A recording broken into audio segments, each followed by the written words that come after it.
Madame, Monsieur, bonsoir. La guerre en Ukraine et les menaces nucléaires spatiales de Moscou dans l'épisode d'aujourd'hui.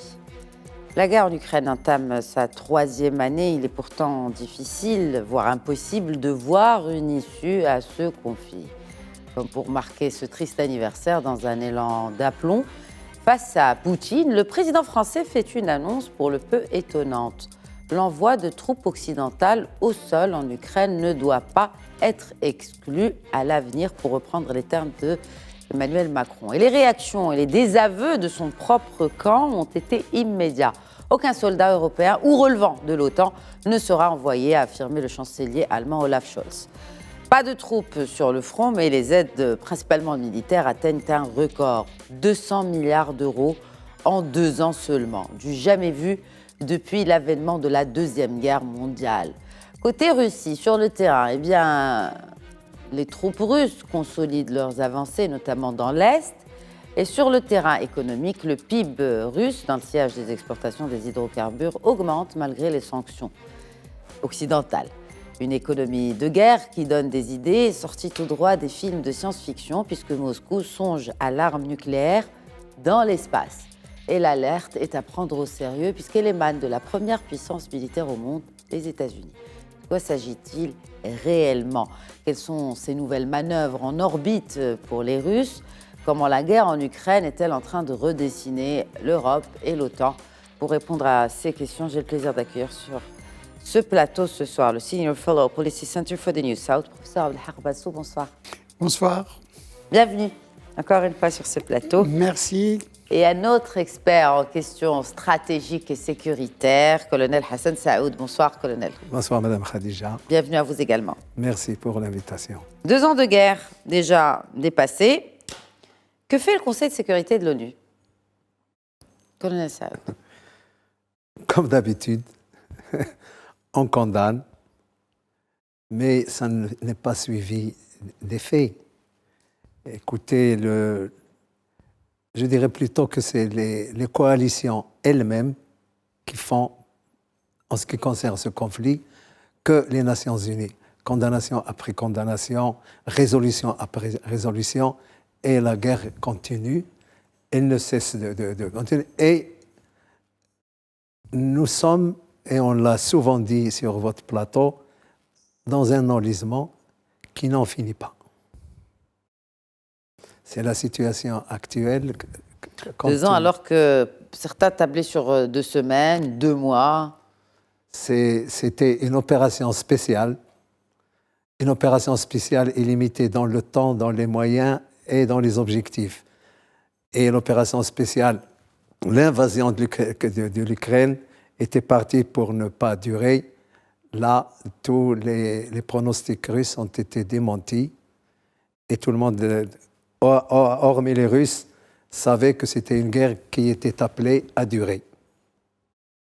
Et le dialogue et la diplomatie, c'est un peu le chemin de l'impossible. On le voit maintenant, la guerre en Ukraine. Là, il y a la guerre aussi, il y a une autre guerre qui n'est pas très loin, celle au Proche-Orient. Donc, finalement, est-ce qu'il y a encore une place? Je commençais cette émission par vous poser la question sur le rôle de ce Conseil de sécurité.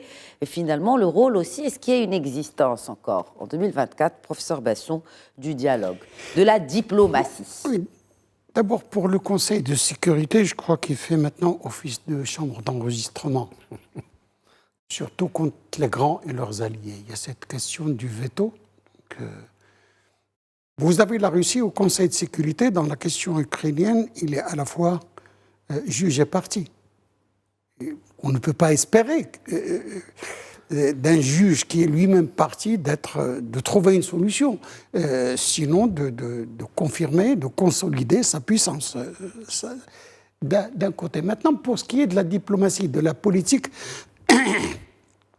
je crois que la tendance, la dynamique militaire, la dynamique de la violence est en train de l'emporter sur ce principe claude-suézien qui veut que ce soit le politique qui l'emporte et que la guerre n'est que la poursuite de la politique par d'autres moyens. Exactement. Ou autrement. Or, on a aujourd'hui l'impression que c'est la politique qui est la poursuite de la guerre autrement. Et c'est de là qu'émane cet échec, si l'on veut, de la politique, de la diplomatie, parce que pour des négociations, tout le monde aujourd'hui, que ce soit, vous l'avez rappelé, il y a aussi un autre conflit, celui israélo-palestinien, que ce soit entre l'Ukraine et la Russie, les deux parties ne veulent négocier que dans une position qui puisse leur être confortable. Pour trouver cette position confortable, il faut prolonger la guerre. Il faut poursuivre l'effort de guerre. Et donc, on ne sait pas à quel point l'un des belligérants va se trouver dans une partie vraiment, dans une position vraiment de faiblesse, où il n'a d'issue, où il n'a de solution. De choix. Que dans la négociation. Et le dialogue. On est en train de jouer à l'épuisement mutuel. Oui, l'épuisement, puisque vous parlez d'épuisement mutuel. Est-ce qu'on a... Déjà, il y a la bataille des chiffres, et ça, c'est normal. Pour toute guerre, c'est normal que chacun annonce un chiffre qui ne va pas l'affaiblir devant l'ennemi, mais reste plus ou moins réaliste. Mais voilà. Selon les responsables américains, 70 000 soldats ukrainiens ont été tués. Près du double de ce nombre ont été blessés. Colonel Saoud, quand on sait que Zelensky, le 25 février, annonçait la moitié, 31 000 soldats seraient morts dans la guerre en cours avec la Russie, selon Zelensky. Donc déjà, il y a la guerre des chiffres. Jusqu'à l'épuisement, jusqu'à quand? Quels sont les chiffres qu'on devrait atteindre pour qu'on puisse se dire, bon, on le sait, l'Ukraine va se battre jusqu'au dernier souffle et je pense jusqu'au dernier homme en vie et en âge de porter des armes. Mais est-ce qu'il n'y a pas une limite? Écoutez, dans cette configuration de cette guerre hybride d'ailleurs, c'est la capitulation ou l'épuisement ou, comme disait mon ami Bessou, celui qui a la position la plus prépondérante est favorable à une négociation. Et ça, je pense qu'on n'en est pas encore là. En ce qui concerne les chiffres, on en parle souvent, nous qui font un peu de stratégie. Chaque guerre a son brouillard. Et il ne faut pas oublier la dimension stratégique des bilans. Ils agissent sur le moral des troupes, ils agissent sur le moral de la population elle-même concernée. Et donc, tabou, pas tabou, ça fait partie de la guerre. En plus, évidemment, des fausses informations, de l'intox et tout ça fait que la guerre a quand même ce paradoxe où il n'y a pas de transparence. C'est un secret bien gardé. Gardé peut-être a posteriori, au moment où on verra physiquement des victimes, etc., mais en cours de guerre, je pense que ça fait partie quand même des stratégies guerrières, même si moralement ou sur un plan éthique, ce n'est pas bon, mais ça permet aux gens de Mais ça pèse pas rester. dans la balance aussi quand on demande des aides aux Européens? Je crois qu'il y a aussi sur ces chiffres, je crois qu'il ne faut pas s'arrêter sur des chiffres exacts. Les pertes sont importantes des deux côtés. Voilà. Je dis ça des deux côtés relativement aux populations. C'est ça. Pour les 140 millions de population russe, qu'ils aient un peu 350 000 entre blessés et morts, et par rapport aux 40 à 45 millions d'Ukrainiens, qu'ils aient 60 000 ou 70 000, le chiffre est très important. Il y a quand même un signe qui nous dit que ces pertes sont importantes. C'est que les deux parties ont recours à des mobilisations. Voilà. Côté Zelensky, il reste quand même réticent à davantage de citoyens. Quand même. Il y a quand même des mesures qui sont prises pour interdire la sortie d'Ukrainiens qui sont en âge de mobilisation. Rabaisser l'âge de 27 à 25 ans. Voilà. Il y a toutes ces choses qui sont quand même, qui nous disent que les deux parties perdent des hommes et qu'ils ont besoin donc de ce côté-là, on le sait, c'est-à-dire à partir les pertes sont importantes. Donc, des deux côtés. Des deux côtés. Mais que l'on s'arrête sur les 60 000, 70 000 côté ukrainien, sur les 120 000 côté russe et tout ça, donc, mais des pertes sont importantes. Encore une fois, 120 000 selon les Américains. 70 000 toujours selon le les Américains. renseignement américain, Oui. 107 000 selon la BBC, je ne sais pas quelle date. Et puis pour le ministre de la Défense britannique, il s'arrête sur 350 000 entre morts et blessés. C'est-à-dire de neutraliser de ceux qui meurent. C'est-à-dire 100 000 morts, vous multipliez par 3 en chiffrant les blessés, 1 à 3, vous tombez dans le chiffre que vient d'évoquer. C'est ça, c'est-à-dire sur 80 000 morts, sur voilà. le reste en blessés.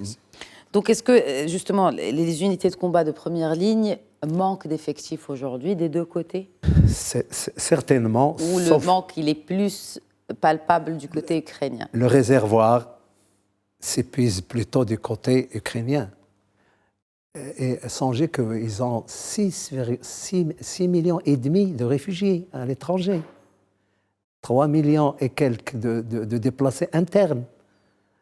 Si vous ôtez ça de 40 000, il ne vous en reste pas beaucoup. Et je pense que le réservoir, en termes de mobiliser, est plutôt défavorable à l'Ukraine.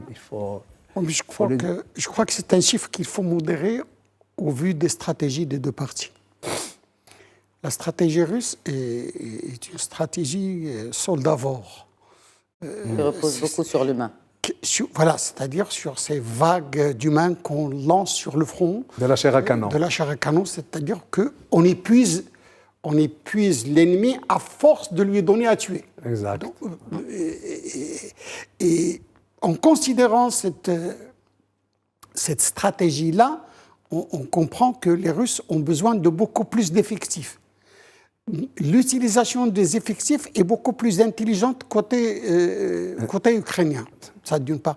L'autre part, c'est que les Russes ont besoin de plus d'effectifs parce que ce sont ceux qui attaquent. Ils sont à l'offensive et donc ils ont besoin de au moins, certains disent 3 fois plus, certains disent 5 fois plus, voilà, pour pouvoir aller dans cette... alors que les Ukrainiens sont dans des positions défensives. Les positions défensives permettent plus de repos, exact, permettent de reposer la troupe, parce qu'on est proche donc des lignes arrière. Et donc ce besoin d'éléments humains, de soldats si l'on veut, est beaucoup plus crucial chez les Russes que chez les Ukrainiens. Donc on peut comprendre que les Ukrainiens auraient peut-être besoin de la moitié, voire le tiers de ce dont ont besoin les Russes. Ben oui, parce que c'est eux qui viennent du coup sur leur territoire. Vous avez parlé d'un point très important, c'est les avancées justement, et ces déclarations aussi de Zelensky qui dénonce que les Russes avaient les plans de la contre-offensive. Est-ce que c'est l'une des prouesses des services russes? Comment faut-il prendre ces déclarations avec des pincettes quand même, en connaissant un peu aussi la guerre d'information qui est pratiquée des deux côtés, hein, propagande russe contre guerre d'information de l'autre côté. Oui, mais madame, le renseignement est aussi le nerf de la guerre. Et on le fait de tous les côtés, on essaie de se renseigner sur l'adversaire ou l'ennemi, comme on voudrait l'appeler. Mais en ce qui concerne les plans, je pense que le retard apporté par la contre-offensive a permis aux Russes de capitaliser sur ce retard-là pour fortifier les défenses. Et je pense que le retard d'approvisionnement en armes, en munitions, a été capital, a été préjudiciable aux Ukrainiens. On sait que ça a duré à peu près 1 an, n'est-ce pas? 1 an dans une guerre, c'est quand même c'est un grand retard. Mais le renseignement reste quand même important dans une guerre. C'est ça qui fait que vous êtes au courant des opérations projetées, de tout ce qui a été opérationnalisé, etc. Oui, mais cette guerre, je pense, et on est d'accord tous les deux, qu'elle est devenue une guerre d'artillerie. C'est une guerre de position. De position. Oui, quand on évoque ce point, colonel Saoud, il y a l'autre nerf de la guerre, c'est l'avancée sur les territoires. C'est cette contre-offensive, finalement, qui n'a fait que faire perdre du terrain aux Ukrainiens. C'est quand même une guerre d'artillerie, mais in fine... La réalité, c'est que l'offensive n'a pas atteint ses objectifs majeurs, il faut le dire. Mais, évidemment, valeur aujourd'hui, les Russes sont en train de gagner du terrain. Mais quand je dis du terrain, ce n'est pas les game changers. Hein, on n'est pas dans ce style-là. On est maintenant, après Bakhmut, Advivka, ils sont sur Siverny, ils sont sur Stepove, mais c'est des villages qui sont quand même déserts. Oui, mais il y a un retrait des troupes ukrainiennes. Mais c'est normal, c'est ce qu'ils appellent le retrait tactique. Je crois qu'il y a eu deux grandes périodes où l'on peut parler de gains territoriaux. De février à l'été 2022, oui. C'était les Russes qui avaient l'avantage, donc qui ont avancé, qui ont de Kharkiv au nord, oui. À Kherson. À la banlieue de Kiev. Même de Kharkiv surtout, la banlieue de Kiev, mais de Kharkiv à Kherson au sud, même sur les approches d'Odessa jusqu'à l'été 2022. Ensuite, on a eu jusqu'en novembre 2022 où l'avantage était ukrainien pour gagner du terrain, pour vraiment gagner du terrain. Donc libérer tout le nord, la région de Kharkiv par les Ukrainiens et libérer Kherson. À partir de ce moment-là, on a eu un front figé. Un front de 1000 et quelques kilomètres figé, où les avancées se font se calculent par centaines de mètres, 1 kilomètre au maximum, 2-3 kilomètres. Donc il y a à peu près 1000 kilomètres de surface, c'est-à-dire 1000 kilomètres de longueur, sur 1 à 2 kilomètres de profondeur, qui sont échangés entre les deux armées. Des fois, l'une fait avancer.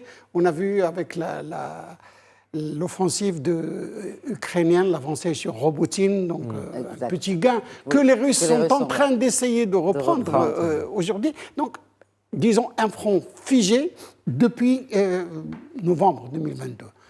La bataille Bakhmut, on a calculé les gains par mètre carré. Donc, mais ce front est figé. Et je crois que ça rappelle... Et il fait des victimes. Il fait des victimes, c'est une guerre de position, c'est une guerre d'attrition. Les fronts figés sont des fronts d'attrition et sont consommateurs d'hommes, de matériel, de tout, parce qu'on se tape sur les positions. Et l'artillerie, voilà. C'est l'artillerie qui se tape sur le... C'est une guerre d'attrition. Donc ils sont consommateurs de...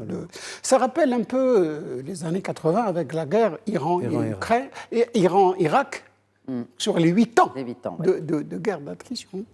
Alors, parce qu'il y a eu aussi des changements, colonel Saoud, des changements au sein de l'armée ukrainienne, sans rentrer dans le détail, mais est-ce que vous pensez que ces changements de leadership militaire en cette période, est-ce qu'il est sage? Le plus important, c'est le chef d'état-major des armées, Zaloujny. Zaloujny est un officier général qui est aux normes de l'OTAN, contrairement à son successeur qui est un Russe qui est né en Ukraine et qui est resté en Ukraine, et donc c'est l'école russe. Zaloujny a payé, je pense, sa franchise et tout ce qu'il avait dit aux Américains, c'est nous qui faisons la guerre. Pas vous, laissez-nous faire, donnez-nous les moyens, etc. Et puis, il est devenu plus populaire que son chef. Exact. D'où les rumeurs justement d'un avenir politique en dehors de militaire. Oui. Tout ça, ça fait qu'il a fallu à un moment donné trancher. Maintenant, on l'a remplacé par Krytsky. Alors que la contre-offensive est en train de virer du côté russe plus que ukrainien. Oui, mais bon, et puis le nouveau chef d'état-major, on l'appelait le boucher de Bakhmut. C'est lui qui a lancé toutes ces troupes-là au casse-pipe. C'était un grand combattant, mais là, on lui reproche certaines choses, notamment l'économie à la guerre. Elle n'a pas économisé les hommes à la guerre. Mais ce changement en pleine guerre, je ne sais pas, mais en tout cas, c'est le politique qui décide. L'Ukraine est censée être un pays démocratique où le politique commande son outil qui est l'armée. On verra ce que ça va donner. Il semblerait qu'il sera récupéré quelque part dans une espèce de Conseil national de sécurité ou quelque chose comme ça. Mais il n'est pas, je pense que... Ou de successeur potentiel à Zelensky. Si vous parlez de Zalojny, peut-être on le récupère comme successeur potentiel de Zelensky. Là, si toutefois il y a des élections. Rappelons que les élections ont été reportées. Ou départ de Zelensky pour une raison ou une autre, ou attentat contre Zelensky. Parce qu'il est très populaire. Parce que jusqu'à présent, si Zelensky part, il n'y a pas d'homme populaire derrière. Il n'y a personne qui a la même popularité que Zelensky. Et le consensus. Derrière. Et que peut-être ce que nous voyons comme une sanction ou comme est peut-être un jeu stratégique, une préparation de Zalojny pour être le remplaçant, si vous voulez. Et je pense qu'il a aussi prévu ce qui se passe en ce moment.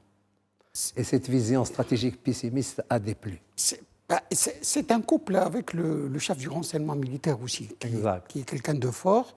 Il forme un bon couple.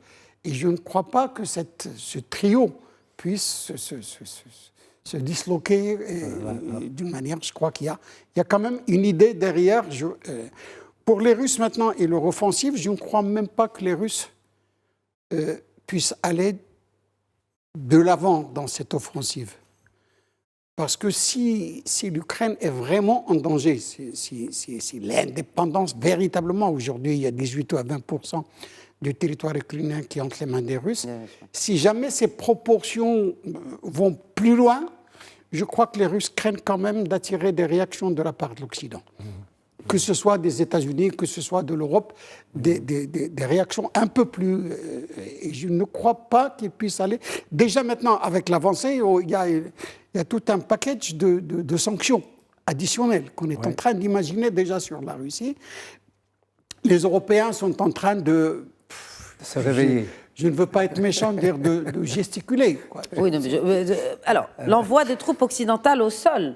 Oh, ça, c'est quoi cette déclaration d'Emmanuel Macron, vous savez... Qu'est-ce que c'est que cette déclaration d'Emmanuel Macron? Est-ce que c'est... Comme on dit en arabe, je ne trouve pas le mot... Mouzaïedet, c'est une escalade. C'est des spéculations. Est-ce qu'on est en train de vivre vraiment... Moi, je pense que c'est... Quel est le rôle d'Emmanuel Macron? Enfin, bon...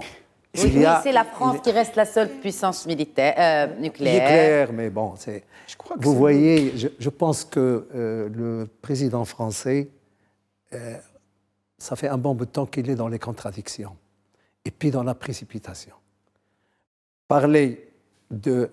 Il a rectifié par la suite, parler des troupes à terre, c'est évidemment, vous engagez l'OTAN. Or, l'OTAN n'est pas dans la co-belligérance.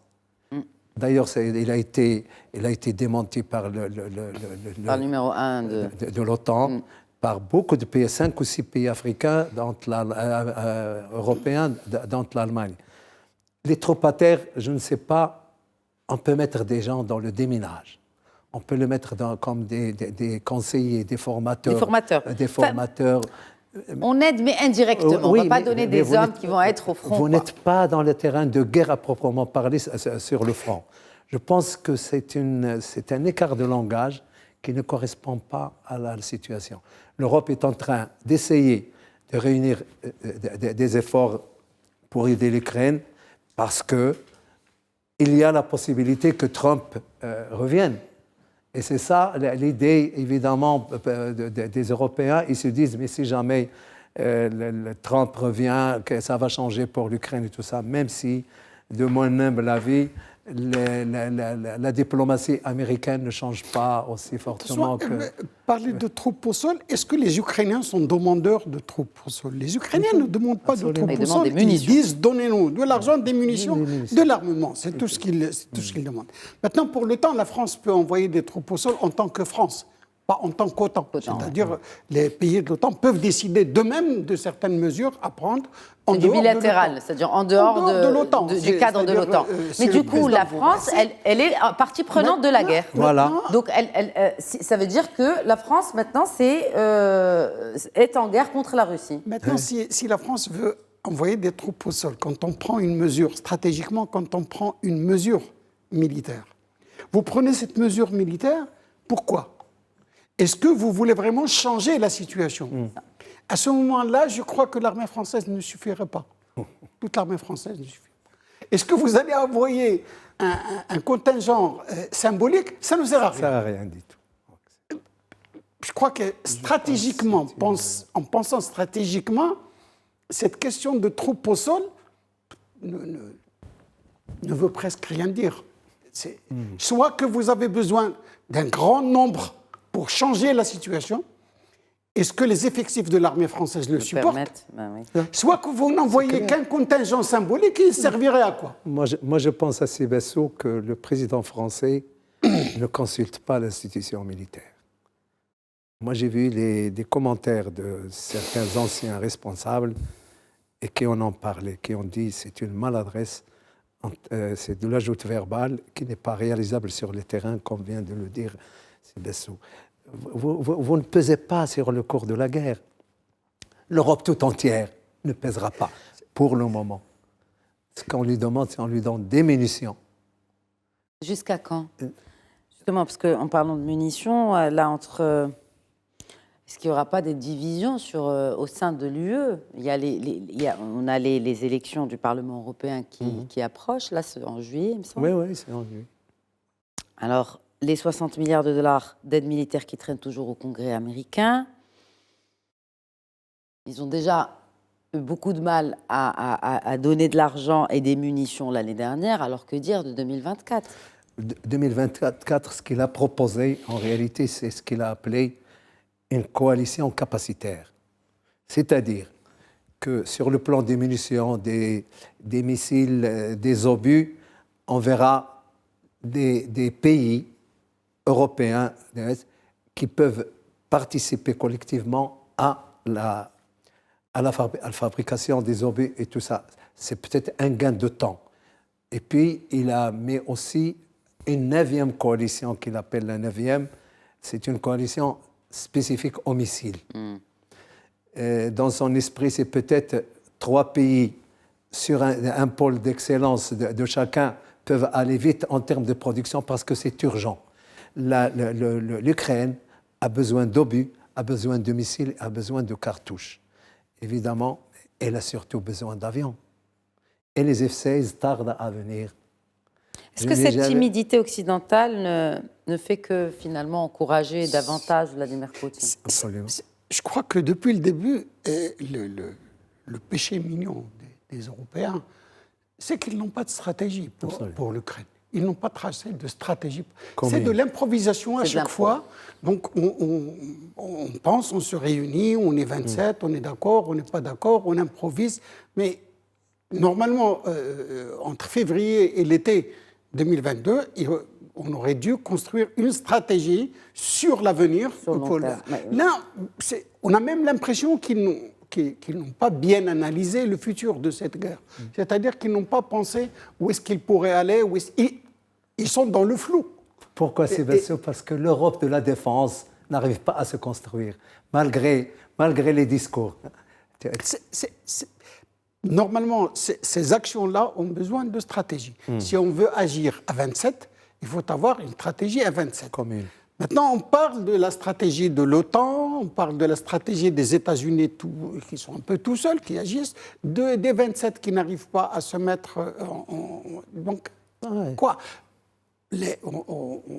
maintenant, si on pense à l'avenir, il faudrait se mettre dans la tête l'hypothèse d'une perte de l'Ukraine. Et donc, on doit penser tout de suite... Personne n'en parle. Personne n'en parle, on ne veut même pas l'imaginer. C'est la première fois qu'on entend cela sur un plateau de télé. Non. Alors, qui évoque cette probabilité ? Elle n'existe nulle part.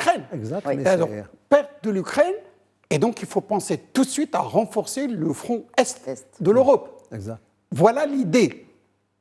Il faut renforcer. Si on arrive dans une année et demie, dans 2 ans, à bien renforcer ce front Est, à ce moment-là, on peut penser à s'attaquer à ceux qui attaquent l'Ukraine.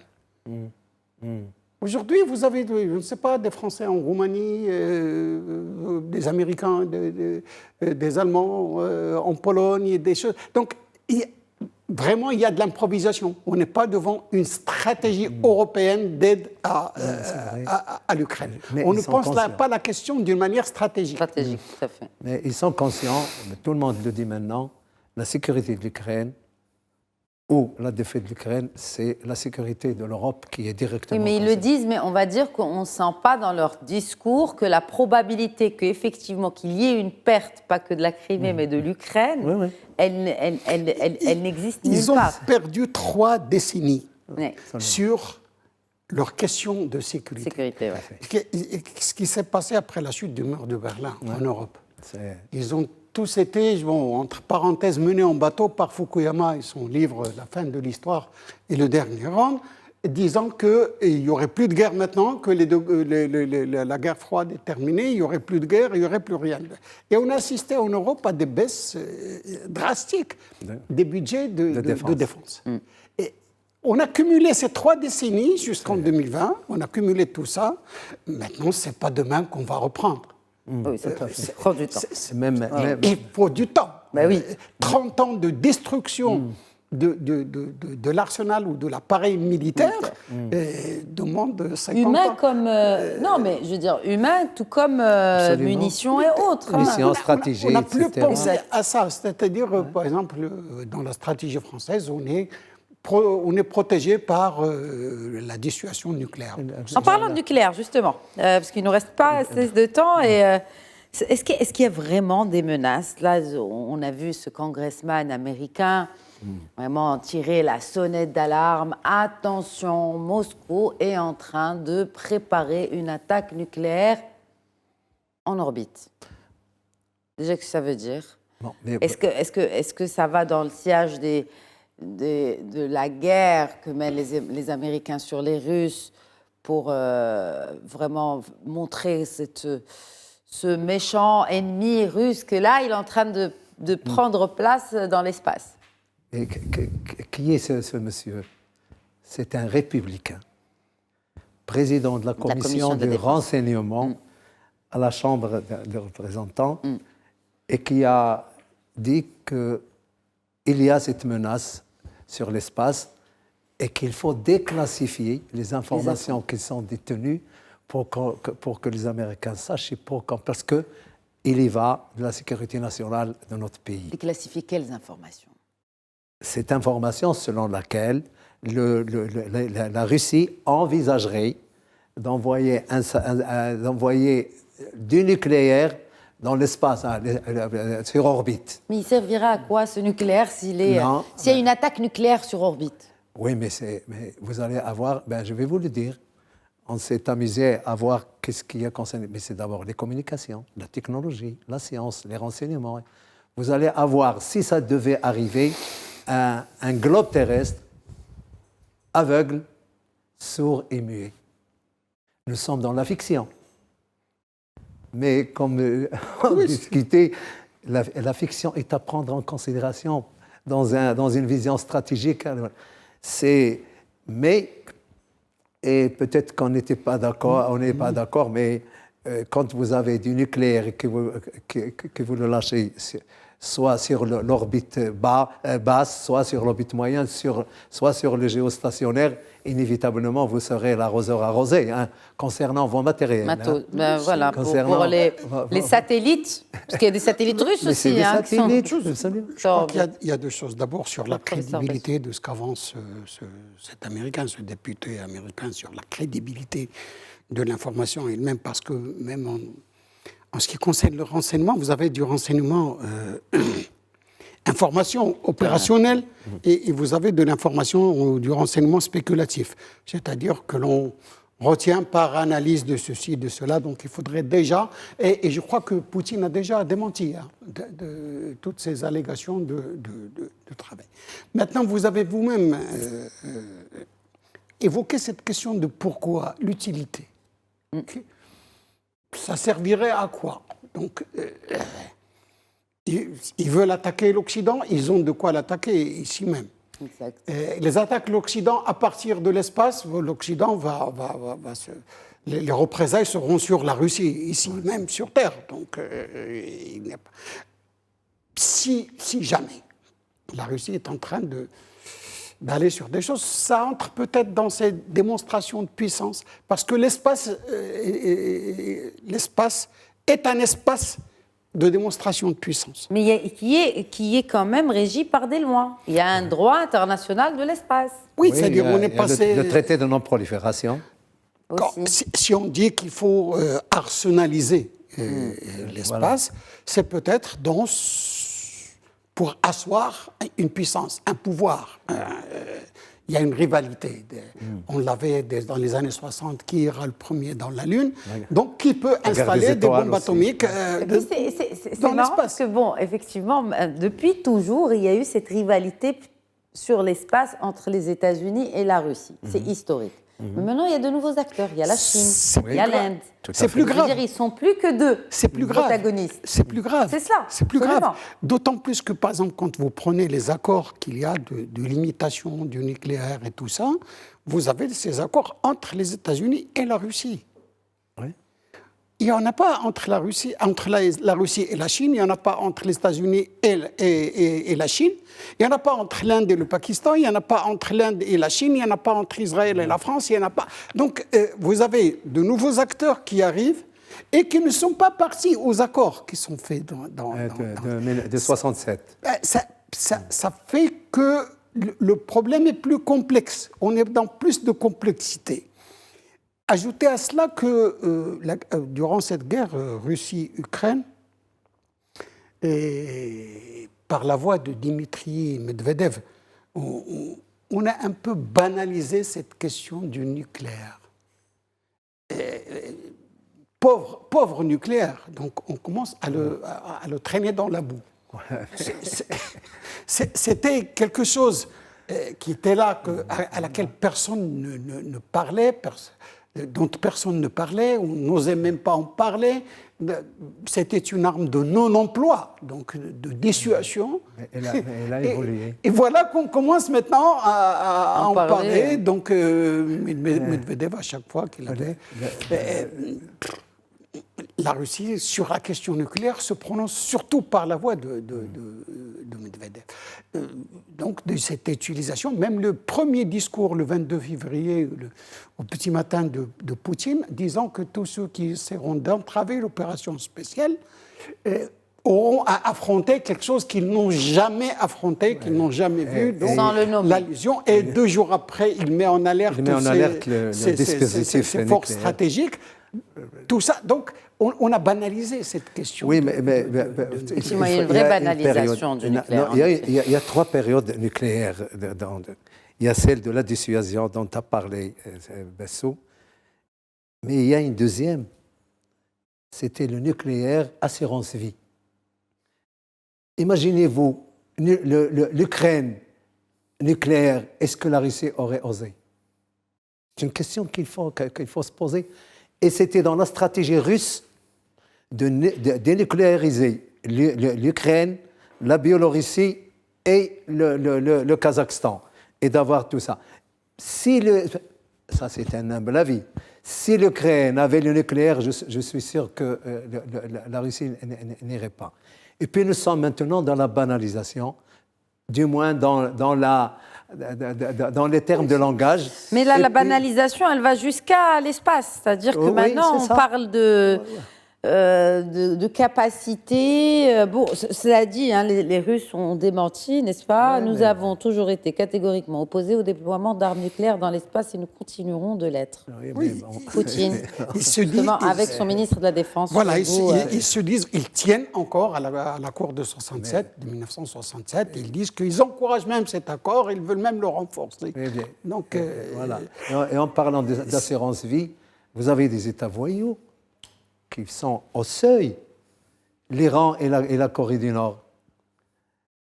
Ils savent que s'ils atteignent le nucléaire, c'est une garantie qu'ils ne seraient pas touchés.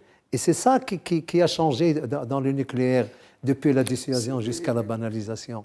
Et puis, ça sert aussi pour ces États voyous. Maintenant, cette question du nucléaire, l'Iran est en train d'essayer d'en avoir. Beaucoup d'autres pays sont en train de marquer des ambitions donc, sur cette question. Alors, comment se fera la différence entre les puissances nucléaires et les émergents? Peut-être que ça va se faire au niveau de la dissuasion par interdiction. Donc, au niveau du développement de l'antimissile. La Russie, la Chine et les États-Unis sont en train de beaucoup évoluer dans ce domaine d'antimissiles. Je crois que c'est là où les grands vont avoir le... Parce que vous avez deux sortes de dissuasion, soit ce qu'a dit Saoud sur cette destruction mutuelle assurée. Donc, c'est-à-dire l'offensive nucléaire, soit que vous avez votre dôme, pour évoquer Israël, votre dôme de fer, c'est-à-dire votre défense. C'est-à-dire que les missiles ne peuvent pas atteindre votre territoire. C'est la dissuasion par interdiction. Et c'est là où je crois qu'on va pouvoir faire la différence entre les trois grands et les 3-4 grands et les autres, ceux qui n'auront que le... En parlant de 3-4 grands, il y a aussi la capacité à suivre tout cela, la capacité notamment économique. Et là, vous avez parlé, c'est vous, Sébastien, tout à l'heure, vous avez parlé de nouvelles sanctions. Oui, l'interdiction. Voilà, de nouvelles sanctions. Est-ce que les premières ont marché déjà? Est-ce qu'elles ont fonctionné sur la Russie? Quand on voit que, quand même, l'économie russe a enregistré contre toute attente une augmentation de son PIB en 2023 de 3%, alors qu'on s'attendait à ce qu'elle subisse une récession de 10%. Les réserves en or, 5e position quand même la Russie, selon le World Gold Council. Il y a vraiment des questions à se poser sur l'efficience de ces sanctions. Je crois qu'il y a une différence entre nous, spectateurs, qui voyons la guerre de loin, qui voyons de loin, et qui développons un peu une certaine impatience. Et entre les véritables stratèges, c'est-à-dire ceux qui ont ce qu'on appelle la patience stratégique. Donc, des sanctions d'aujourd'hui agiront dans 5, 6, 10 ans. Ce n'est pas tout de suite que vous allez voir l'effet. Ça, d'une part. D'autre part, on parle maintenant de ces richesses russes qui sont là, l'or, le pétrole, tout ça. Les sanctions aident à entamer cette richesse.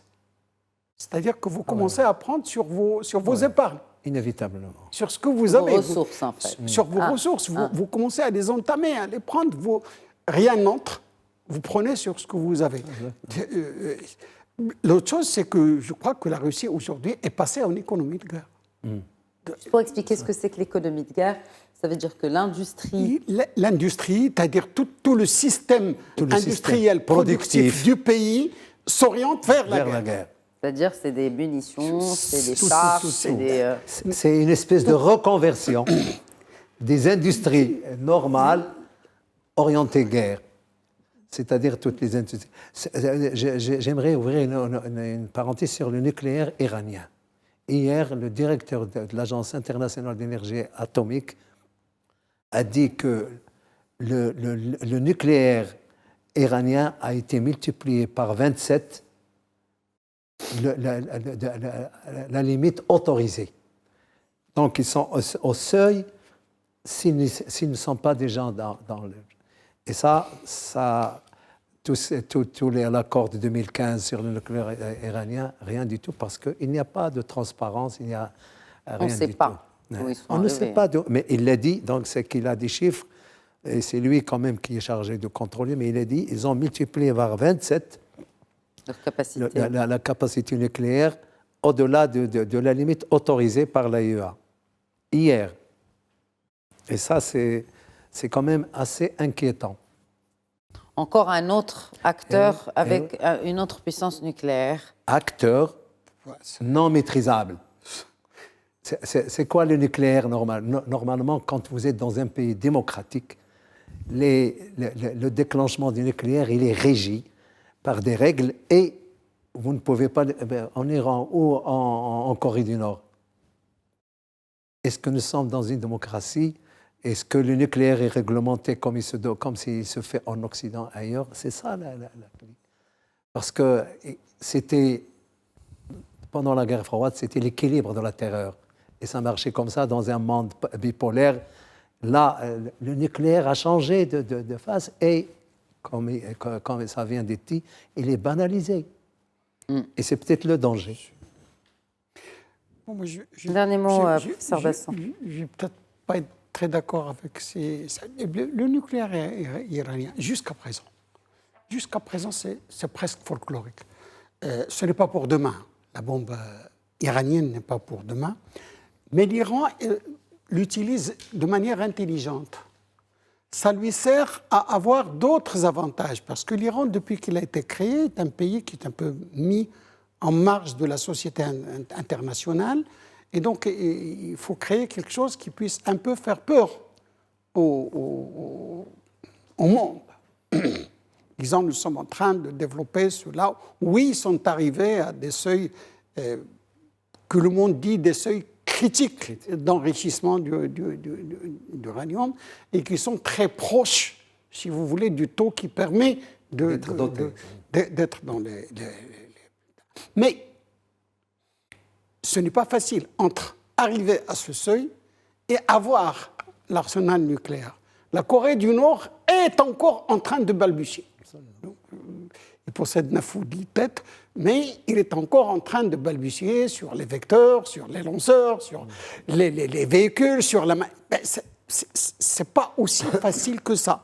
C'est toute une doctrine d'utilisation, c'est toute une logistique aussi. Les têtes nucléaires, c'est quelque chose qui s'entretient. On ne les dépose pas et on les laisse et ils sont là, c'est pas le frigo. Ça s'entretient.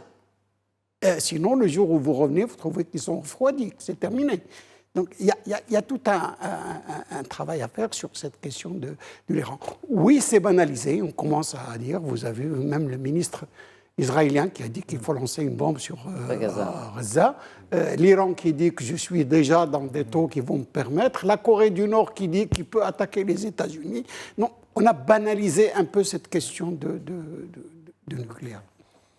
Le problème, c'est cette fameuse valise avec ce bouton, vu qu'elle ne tombe pas dans les mains d'un détraqué. C'est une image de banalisation aussi, le bouton, c'est pas un bouton. C'est ça. Oui, mais bon, on les voit aussi se déplacer avec ces valises. En tout cas, merci beaucoup, messieurs. C'était fort enrichissant, en tout cas, puisqu'on parle d'enrichissement d'uranium. Merci beaucoup, professeur Basson. Toujours un plaisir. Et à vous également, colonel Savadi. Merci. Et merci à vous de nous avoir suivis. Très bonne soirée.